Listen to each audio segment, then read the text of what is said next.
Pinapangarap ko makita ang kislap ng iyong mata, ang labi mong sabik na madama. Sulat mo lang kahit malayo ka, pwede ba?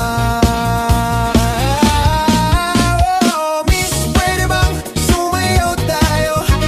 Gusto ko lang malaman ang pangalan mo. Huwag mong ipagkait ang kagustuhan ko na makilala ka at makasama ka.